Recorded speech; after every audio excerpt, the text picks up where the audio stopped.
ज्याला वाटतं ना की आपल्या जीवनामध्ये फार दुःख आहेत, फार यातना आहेत, फार संकट आहेत, तर एकदा तरी त्या भगवान श्रीकृष्ण परमात्म्याचं चरित्र मन लावून वाचा, मन लावून ऐका. एवढं भगवंताच्या जीवनामध्ये दुःख होतं. जन्म झाल्या झाल्या आपल्या आई बापाला सोडलं, एवढं दुःख माझ्या भगवंताच्या जीवनामध्ये होतं, तरी सुद्धा डोळ्यात एक थेंबही पाणी भगवंतांना येऊ दिलं नाही. अहो काय दुःख होतं, काय संकट होती, परंतु कितीही दुःख असलं तरी दुःखातही सुख कुठे आणि कसं शोधावं हे जर कुणाकडून शिकण्यासारखं असेल तर ते म्हणजे माझ्या भगवान श्रीकृष्ण परमात्म्याकडून शिकावं. काय दुःख होतं माझ्या भगवंताच्या जीवनामध्ये. भगवंताला गोकुळ सोडावं लागलं, भगवंताला वृंदावनही सोडावं लागलं, तरी सुद्धा भगवंताच्या डोळ्यात पाणी आलं नाही.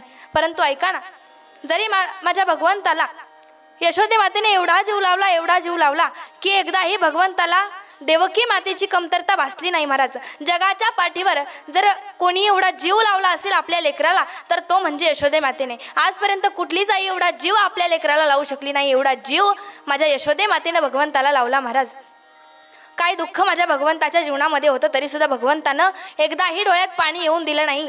ऐका ना, गोपाळांना देखील सोडावं लागलं, गवळणींना माझ्या भगवंताला सोडावं लागलं. एवढंच नव्हे तर पांडव महापंथाला गेले, जीव की प्राण माझे पांडव होते, तरी सुद्धा भगवंताने डोळ्यात पाणी येऊ दिलं नाही. भगवंताच्या जीवनामध्ये दुःख होतं. ऐका ना, परंतु महाभारतामधला एकच प्रसंग असा आहे की ज्या वेळेस भगवंताच्या देखील डोळ्यात पाणी होतं. काय प्रसंग होता माझ्या भगवंताच्या जीवनामधला, तर ज्या वेळेस उत्तराच्या गर्भावरती अश्वत्थामेनं बाण फेकला ना, त्यावेळेस उत्तरा ही भगवंताकडे भीक मागू लागली, भगवंताकडे पदर पसरू लागली. अरे भगवंता, फक्त एकच काम तू माझ्या जीवनामध्ये आल्याच्या नंतर कर. काय की मी आज तुझ्या पुढे भीक मागते, तुझा उद्याचा भक्त किंवा पांडवांचा वंश माझ्या गर्भामध्ये वाढतोय, म्हणून मी आजपर्यंत जगत आली. अरे भगवंता, त्या गर्भाचं रक्षण कर. त्यावेळेस भगवंत म्हटले, अगं मी आजपर्यंत कुणालाही फुकट दिलं नाही, माझ्या बहिणीला देखील मी फुकट दिलं नाही. कारण काय देवा घरी न मिळेची अन्न खाय भाजी पानं द्रौपदीचे नवे नवे.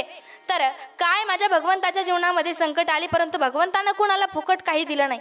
काय भगवंत म्हणतो, घेसी तेव्हा देसी ऐसा अससी उदार. कसा आहे मी उदार, घेतल्याशिवाय कुणाला मी आजपर्यंत काही दिलं नाही, मग तुला देऊ कसं.